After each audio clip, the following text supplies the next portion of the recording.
Homélie par Abbé Valentí Alonso Iruag. Barcelona, Espagne. Mon enfant, rappelle-toi, tu as reçu le bonheur pendant ta vie, et Lazare, le malheur. Aujourd'hui, Jésus nous confronte à l'injustice sociale qui naît de l'écart croissant entre les riches et les pauvres. Comme s'il s'agit de ces images angoissantes que nous sommes habitués à voir sur l'écran de la TV, le récit de Lazare nous secoue et a un effet sensationnaliste qui émeut. C'était plutôt les chiens qui venaient lécher ses plaies. La différence est tout à fait claire. L'homme riche portait des vêtements de luxe alors que le pauvre n'était couvert que de plaies. La situation d'égalité est arrivée par la suite, tous deux moururent. Mais, en même temps, la différence s'accentue, car, lorsqu'un arrive aux côtés d'Abraham, l'autre est seulement enterré.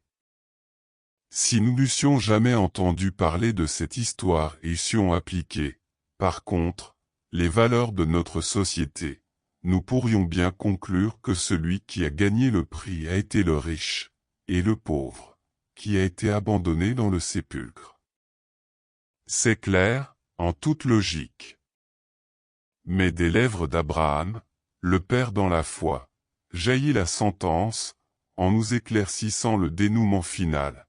Mon enfant, répondit Abraham, rappelle-toi, tu as reçu le bonheur pendant ta vie, et Lazare, le malheur.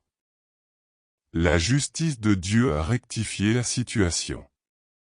Dieu ne peut pas permettre que le pauvre demeure pour toujours dans la souffrance, la faim et la misère. Cette parabole a remué des millions de cœurs de riches tout au long de l'histoire et a mené à la conversion des foules.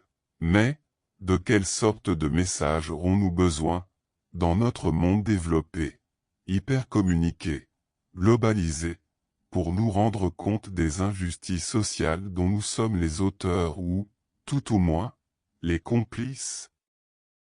Tous ceux qui écoutaient le message de Jésus songeaient à pouvoir demeurer dans le sein d'Abraham.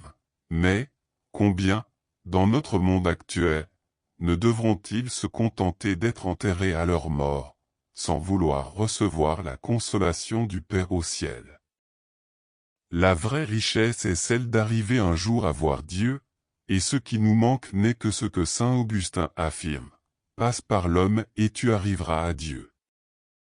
Que les Lazares de nos jours nous aident à trouver Dieu.